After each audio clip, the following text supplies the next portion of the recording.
গাজীপুর সিটিতে উৎসব মুখর পরিবেশে ভোট, সকাল থেকে দীর্ঘ লাইন, কড়া নিরাপত্তা।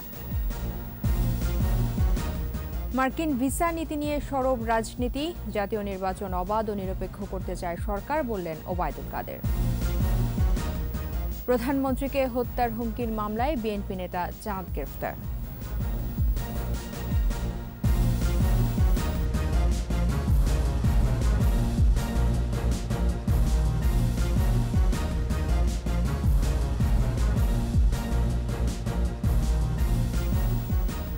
শুনছিলেন ফার্স্ট সিকিউরিটি ইসলামী ব্যাংক লিমিটেড সংবাদ শিরোনাম। আমন্ত্রণ জানাচ্ছি দুপুর 2টার 21 সংবাদে। আপনাদের সাথে আছি আমি তাজনু বাজাবি। 21 টেলিভিশনের সংবাদ একই সাথে সরাসরি দেখতে পাবেন আমাদের ফেসবুক পেজ www.facebook.com/2124 অনলাইনে। সংবাদে আরও থাকছে, জাতীয় কবির 124তম জন্মদিন, দ্রোহ ও মমতায় চিরজাগরুক নজরুল।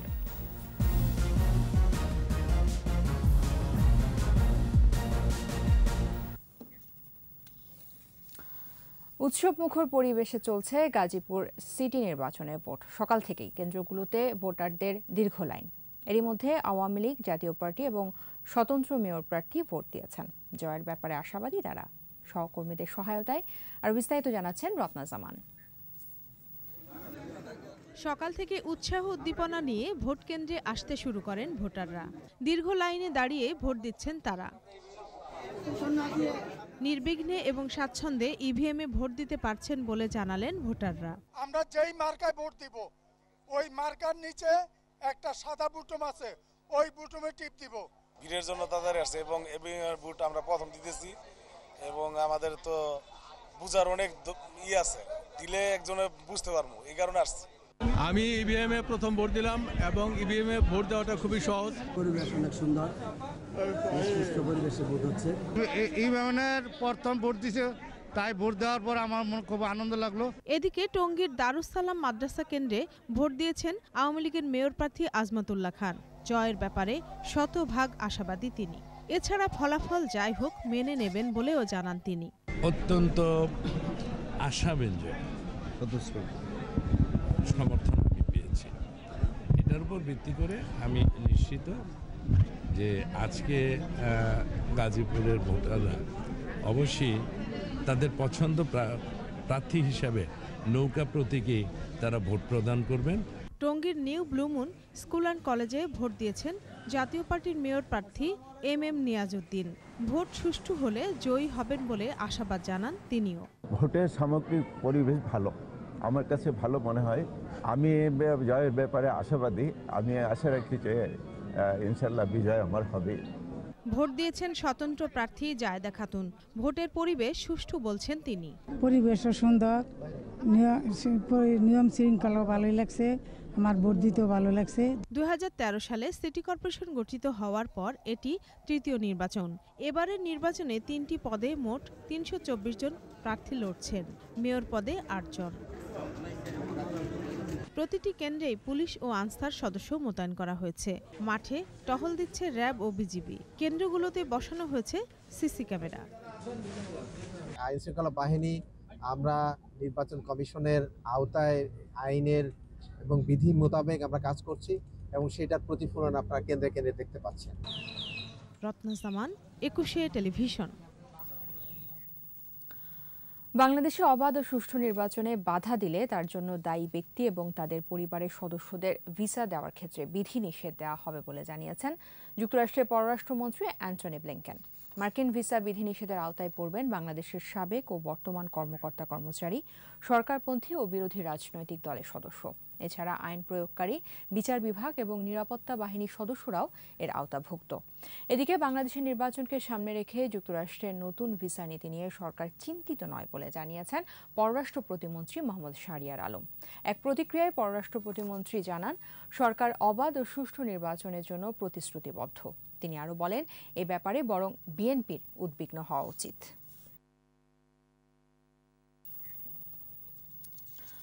সরকার আগামী জাতীয় নির্বাচন অবাধ ও নিরপেক্ষ করতে চায় উল্লেখ করে আওয়ামী লীগের সাধারণ সম্পাদক ওবায়দুল কাদের বলেছেন, এই নির্বাচনে যারা বাধা দিবে তাদের প্রতিহত করা হবে। সকালে জাতীয় কবি কাজী নজরুল ইসলামের সমাধিতে শ্রদ্ধা নিবেদন শেষে কথা বলেন তিনি। নিরপেক্ষ নির্বাচন অনুষ্ঠানে সরকার হিসাবে নির্বাচন কমিশনকে আমরা ফ্যাসিলিটেট করব যে এই নির্বাচনে যারা বাধা দেবে তাদেরকে আমরা অবশ্যই প্রতিহত করব। যারা আন্দোলনের নামে নির্বাচনকে সামনে রেখে বাসে আগুন দেয়, বাস ভাঙচুর করে, এরাই একটা পলিটিক্যাল ভায়োলেন্সে আছে, কাজে ওদের খবর আছে।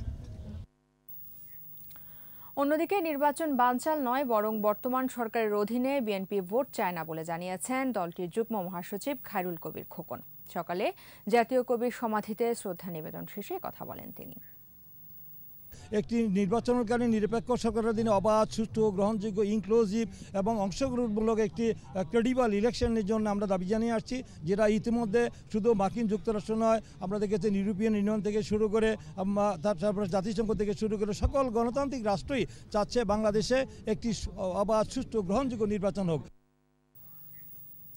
কাতারে 3 দিনের সরকারি সফর শেষে বৃহস্পতিবার সকালে দেশে ফিরেছেন প্রধানমন্ত্রী শেখ হাসিনা। বিমান বাংলাদেশ এয়ারলাইন্সের একটি ফ্লাইট প্রধানমন্ত্রী এবং তার সফর সঙ্গীদের নিয়ে সকাল 5টা 58 হযরত শাহজালাল আন্তর্জাতিক বিমানবন্দরে অবতরণ করেন। প্রধানমন্ত্রী বাংলাদেশ সময় রাত 1টা 25 দোহার হামাদ আন্তর্জাতিক বিমানবন্দর ত্যাগ করেন। তিনি কাতারের আমির Sheikh Tamim bin Hamad Al সানির আমন্ত্রণে তৃতীয় কাতার অর্থনৈতিক ফোরামে যোগ দিতে গত 22 মে দোহায় পৌঁছান। প্রধানমন্ত্রী কাতার ইকোনমিক ফোরামে যোগদান ছাড়াও কাতারের আমির Sheikh Tamim bin Hamad Al সানির সঙ্গে সাক্ষাৎ, কাতারের প্রধানমন্ত্রী মোহাম্মদ বিন আব্দুল রহমান বিন জসিম আল সানির সঙ্গে দ্বিপাক্ষিক বৈঠক এবং রুয়ান্ডার প্রেসিডেন্ট পল কাগামের সঙ্গে বৈঠক করেন। গণভবনে আওয়ামী লীগের সাধারণ সম্পাদক ওবায়দুল কাদের কেন্দ্রীয় নেতাদের সঙ্গে প্রধানমন্ত্রীকে ফুল দিয়ে শুভেচ্ছা জানান। প্রধানমন্ত্রীকে হত্যার হুমকি দেওয়ার রাজশাহী জেলা বিএনপির আহ্বায়ক আবু সাইদ চাঁদকে গ্রেফতার করেছে রাজশাহী মহানগর পুলিশ। সকালে নগরীর ভেড়িপাড়া এলাকা থেকে তাকে গ্রেফতার করা হয়। এ নিয়ে দুপুরে সংবাদ সম্মেলন করে রাজশাহী মেট্রোপলিটন পুলিশ। পুলিশ জানায়, আবু সাইদ চাঁদ পালানোর চেষ্টা করছিলেন। এই সময় চেকপোস্টে থাকা পুলিশ সদস্যরা তাকে গ্রেফতার করে। বিকেলে তাকে আদালতে তোলা হবে বলেও জানায় পুলিশ। তদন্তকারী কর্মকর্তা আরও জানান, প্রয়োজনে রিমান্ডের আবেদন করা হবে।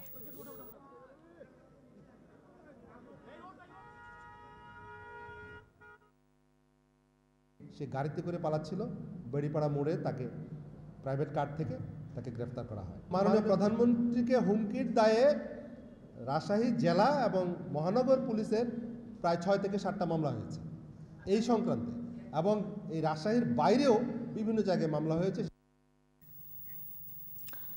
বাঙালি জাতীয়তাবাদের প্রাথমিক পাঠ কাজী নজরুল ইসলামই দিয়েছেন বলে মন্তব্য করেছেন বিশিষ্টজনেরা।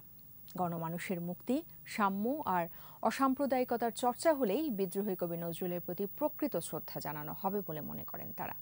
সমাধিস্থলে শ্রদ্ধা জানাতে এসে কবি স্বজনরা কাজী নজরুলের জন্মদিনটিকে সরকারি ছুটি ঘোষণার দাবি জানান। মোহাম্মদ হানিফের ক্যামেরায় আদিত্য মামুনের রিপোর্ট। কোনো কল্পিত চরিত্র ছিলেন না কবি নজরুল। ব্রিটিশ বেনিয়া গোষ্ঠীর রক্তচক্ষু উপেক্ষা করে নিজেকে প্রতিষ্ঠা করেছিলেন চিরবিদ্রোহী হিসাবে। বাঙালির অন্তরে সঞ্চার করেছিলেন বিপ্লবের বারুদ, বাংলা সাহিত্যকে ক্ষিপ্র গতিতে তুলে ধরেছিলেন বিশ্ব আসরে। তাই তো তার 124তম জন্মদিনে সমাধিস্থলে হাজারো মানুষের স্রোত। জন্মদিনে কবির প্রতি শ্রদ্ধা জানাতে আসা ব্যক্তি প্রতিষ্ঠানের প্রত্যাশা নজরুলের সৃষ্টি সম্ভার বিশ্বব্যাপী ছড়িয়ে দেওয়ার পাশাপাশি প্রতিষ্ঠা করতে হবে তার দর্শন চেতনাকেও। বাঙালি ভাষাভাষী মানুষ তারা আজীবন এগুলো স্মরণে রাখবেন। নজরুলের বিশ্ব সত্তার ধারণা আর মুক্তির লড়াই কবির মতোই চিরকালীন প্রাসঙ্গিক বলে উল্লেখ করেন এই কবি। ব্যক্তি পরিচয়, জাতি পরিচয় থেকে বিশ্ব পরিচয়ে যে একটি সমন্বিত পরিচয় আছে, এই কথাটি কাজী নজরুল ইসলাম বলেছিলেন। বিশ্ব কাঁপানো বিদ্রোহী কবিতাটি বিশ্ব ঐতিহ্যের অংশ দাবি করে জাতিসংঘের মাধ্যমে সংরক্ষণের আহ্বান কবি পরিবারের। জন্মদিনকে বিশেষ মর্যাদা দানেরও দাবি জানান শ্রদ্ধা জানাতে এসে। কাজী নজরুল ইসলামের জন্মদিনটি ছুটি ঘোষণা করা হোক। নিপীড়িত মানুষের কথা বলেছেন, সবাই জানতে পারবে যে আজকে কার জন্য আমরা ছুটিটা পেলাম। কবির আদর্শে উদ্বুদ্ধ হয়ে সাম্প্রদায়িক শক্তির মূলোৎপাটনই আওয়ামী লীগের মূল উদ্দেশ্য বলে জানান আওয়ামী লীগ সাধারণ সম্পাদক ওবায়দুল কাদের। আমরা অসাম্প্রদায়িক বাংলাদেশ গঠন করব, সেজন্য আমাদের আরও লড়াই করে যেতে হবে এবং সেটাই হচ্ছে আজকে আমাদের অঙ্গীকার। এছাড়াও কবির সমাধিতে শ্রদ্ধা জানাতে পুষ্পার্ঘ্য অর্পণ করেন বিএনপি সহ বিভিন্ন রাজনৈতিক দলের নেতাকর্মী এবং সামাজিক সাংস্কৃতিক সংগঠনের প্রতিনিধিরা।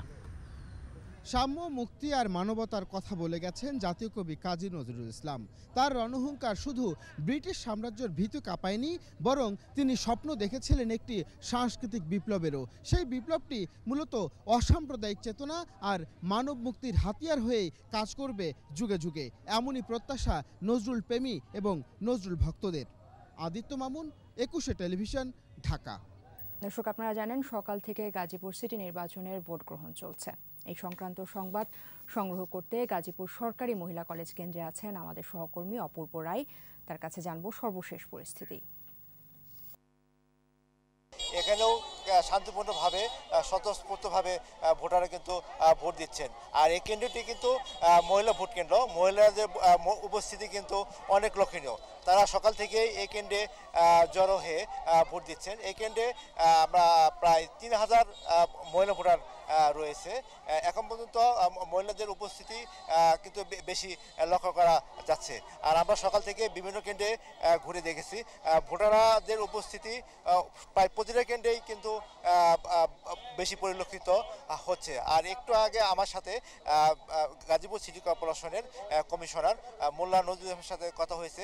তিনি যেটি জানিয়েছেন, নির্বাচন এখন পর্যন্ত সব জায়গায় কিন্তু শান্তিপূর্ণভাবেই অনুষ্ঠিত হয়েছে।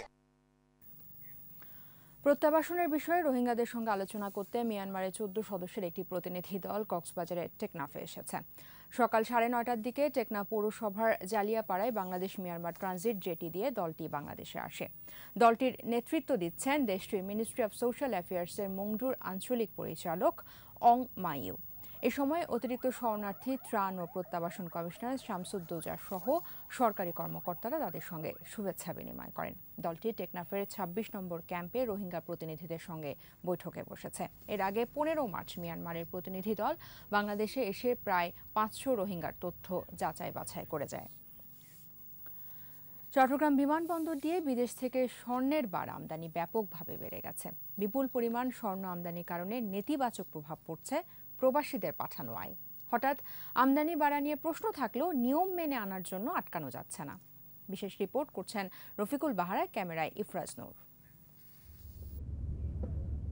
মধ্যপ্রাচ্যের বিভিন্ন দেশ থেকে আগত যাত্রীরাই আনে স্বর্ণের বার। একজন যাত্রী 200 গ্রাম ওজনের 2টি বার 40,000 টাকা শুল্ক পরিশোধ করে আনা বাংলাদেশের বাজার মূল্য প্রায় 17.5 লাখ টাকা। এতে আর্থিকভাবে লাভবান হওয়া যায়। তো গত বছরের তুলনায় এই বছরে আমাদের প্রায় দ্বিগুণ পরিমাণ গোল্ড আমদানি হয়েছে চট্টগ্রাম এয়ারপোর্টের মাধ্যমে, এবং গত বছরের তুলনায় আমরা প্রায় দ্বিগুণ পরিমাণ রাজস্ব আদায় করেছি। চট্টগ্রাম নগরীর বড় স্বর্ণের বাজার হলো নিউ মার্কেট ও মিমি সুপার মার্কেট। এছাড়া হাজারীগলি, গোসাইলডাঙ্গা, বন্দরটিলা, কাঠটুলি এলাকায় অসংখ্য ছোট বড় স্বর্ণের দোকান রয়েছে। স্বর্ণ ব্যবসায়ী সমিতিভুক্ত দোকান 3000-এরও বেশি। সরেজমিনে গিয়ে এসব দোকানে ক্রেতার দেখা মেলেনি। বাজারে চাহিদা না বাড়লেও এসব স্বর্ণের বার কোথায় যায় এই নিয়ে প্রশ্ন রয়েছে ব্যবসায়ীদের। শৌখিন বসতে সঞ্চয়ের জন্য এখন কেউ আসছে না, কারণ স্বর্ণের বাজার বর্তমানে লাখের ছুঁই, যার কারণে কাস্টমার আমাদের 10% নাই। আমাদের দেশ থেকে যদি অন্য কোনো দেশে যদি সোনার দাম বেশি থাকে, স্বাভাবিক কারণে সোনাটা নানান কারণে নানানভাবে পাচার হয়ে যায়। বিপুল আমদানি হলেও স্বর্ণ কেনাবেচার বাজারে এর তেমন প্রভাব নেই কেন? এর কারণ ব্যাখ্যা করছেন দেশের এই অর্থনীতিবিদ। আমার সন্দেহ যে এই যে ফর্মাল চ্যানেলের রেমিটেন্স কমে গেছে, এটার সাথে এই সোনা নিয়ে আসার এই ব্যাপারটার কোনো সম্পর্ক আছে কি না, এটা সরকারকে খতিয়ে দেখতে বলবো আমি। দামি অলংকার বানানোর স্বর্ণের বার আমদানির ক্ষেত্রে অসামঞ্জস্যপূর্ণ কিছু পেলে ব্যবস্থা নেওয়ার জন্য জাতীয় রাজস্ব বোর্ডকে লিখিতভাবে রিপোর্ট করা হবে বলে জানান কাস্টমসের এই কর্মকর্তা। যদি দেখি যে বৈধ পথে আসার পরে ভিন্নতর কোনো ইম্প্যাক্ট যেটা নেগেটিভলি আমার সোসাইটিতে আসতে পারে, তাহলে সেই ধরনের কোনো বিষয় আমাদের সামনে বা নজরে যদি আসে আমরা জাতীয় রাজস্ব বোর্ডকে সাথে সাথে অবহিত করব। চোরাচালান ঠেকাতে ও রাজস্ব আয় বাড়াতে সরকার 2016 সালের স্বর্ণের বার আমদানির নীতিমালা শিথিল করে।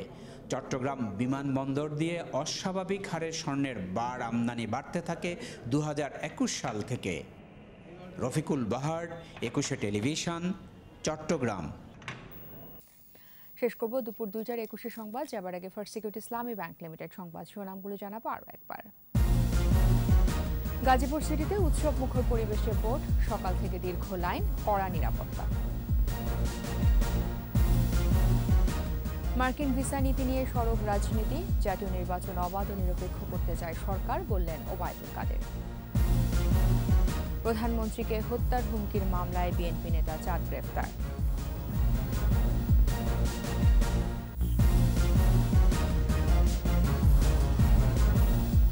একুশে টেলিভিশনের সর্বশেষ খবর জানতে ডায়াল করুন 2021 নম্বর আর ভিজিট করুন 21-tv.com এই ওয়েবসাইট। ফেসবুকে লগ ইন করতে পারেন facebook.com/2124 অনলাইন। আমাদের পরবর্তী সংবাদ সন্ধ্যা 6টায় 21 দেশের সংবাদ দেখার আমন্ত্রণ রইল। স্বাস্থ্যবিধি মেনে চলুন, সুস্থ থাকুন সবাইকে।